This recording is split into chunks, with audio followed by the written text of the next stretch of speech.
మొన్న కూడా 175 వైనాడు 175 అని చెప్పేసి జగన్మోహన్ రెడ్డి గెలుస్తున్నాడు, మా చంద్రబాబు నాయుడు గారు ముఖ్యమంత్రి కాడు, ఇక్కడ కేటీఆర్కి అవకాశం ఉన్నది, కేటీఆర్ ముఖ్యమంత్రి అయిపోతాడు, క్లీన్ స్వీప్ చేస్తాడు, అనేక అబద్ధాలు ఈ తాగోతు వేదవాకి. ఎందుకంటే ఇటు సామి ఆవిడు మళ్ళీ ఒకసారి ఇలాంటి వాడి దగ్గరికి వెళ్ళి ఇలాంటి వాడు వ్యాఖ్యలు చేసి బహిరంగ ఈ విమానం చేయాలి, దేశం తీయాలి బయట. అప్పుడు మాలాంటి ఇలాంటి డూప్లికేట్ స్వామి గారు మళ్ళీ బుట్టుకురారు. ఎవరు వీడు అసలు? వీరికి ఏం అవసరము వ్యక్తిగతంగా మా ఆరోపణలు చేయడానికి?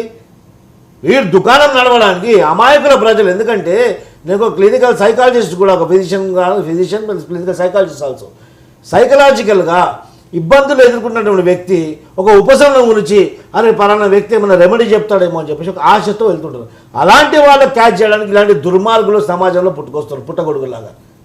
అలాంటి వాళ్ళని క్యాచ్ చేసుకుని వాళ్ళకి పిచ్చి పిచ్చి పూజలన్నీ చేయించుకుంటూ వీడు ఇష్టం వచ్చినట్టు డబ్బులు సంపాదించుకుంటూ, నేను అడుగుతున్నాను మీడియా 99 ద్వారా అడుగుతున్నారు, వేణుస్వామి నువ్వు అంత పుడింగ్ అను కదా, నువ్వు ఎప్పుడు చచ్చిపోతావు చెప్పగలుగుతావా? ఎవరు నువ్వు అసలు? నీకు ఏం అవసరము? ఇలాంటి దళితులు హిందూ సమాజాన్ని బదనాం చేసే కార్యక్రమాలు చేస్తున్నారు.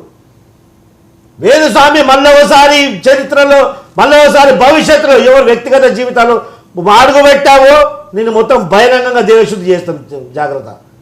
ఎవరు మనుషుల జీవితాలు పాడు చేయడానికి విడవరు అసలు? వీరికి ఏం అధికారం ఉంది? ఆడి జీవితం ఆడు చక్కలేదు. వ్యక్తిగతంగా మాట్లాడమంటే మొత్తం బట్టలు కూడా ఇస్తాం మేము. ఆయన జీవితం ఆయన వ్యక్తిగతంగా తెలుసా? మహిళా కమిషన్ ఎలాగో నోటీసులు జారీ చేసింది అంటే ఇన్నాళ్ళకి వాడి వ్యక్తిగత జీవితం కరెక్ట్ ఉందా? వాడు సరైన వాడేనా? మేము చెప్పాలా? వాడి భార్య కూడా మహిళ, మా చెల్లి లాంటిదే కదా, మేము విమర్శించొచ్చా? వాడు చేసే కార్యక్రమాలు మాకు తెలియదా? లోకల్ ఉండే రాజకీయ నాయకులు మాకు తెలియదా? 2 నిమిషాలు పట్టదు వాడు మొత్తం బట్టబయలు చేయడానికి. సిగ్గు తప్పిన వాడుస్తున్న విషయంలో ఇచ్చేసి వాళ్ళకి సోషల్ మీడియా హైప్ రావడానికి. అరే రేపు భవిష్యత్తు ప్లాన్ చేసుకుని వాళ్ళ జీవితంలో బతుకుంది వీడవలండి. వాళ్ళకి చుట్టమా, వాళ్ళ పాలోడా, వాళ్ళ బంధువా? ఏం సంబంధం లేని విషయాలు వ్యాఖ్యలు చేయడం, ఇలాంటి వాళ్ళు పట్టుకొని తంతే చక్కగా అవుతారు. రైట్. శివపార్తి గారు, కుడ్ యు ప్లీజ్ కంక్లూడ్?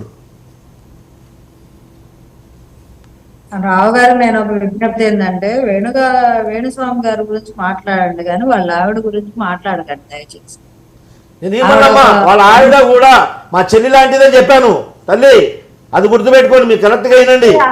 నేను చెప్తున్నాను, ఆ వ్యక్తిగత జీవితం నాకు తెలుసు. నేను ఇక్కడ హైదరాబాద్లో ఉంటాను కాబట్టి నాకు తెలుసు, నేను చెప్పగలుగుతాను. ఎందుకంటే ఒకటి కించపరచదని నేను చెప్తున్నాను.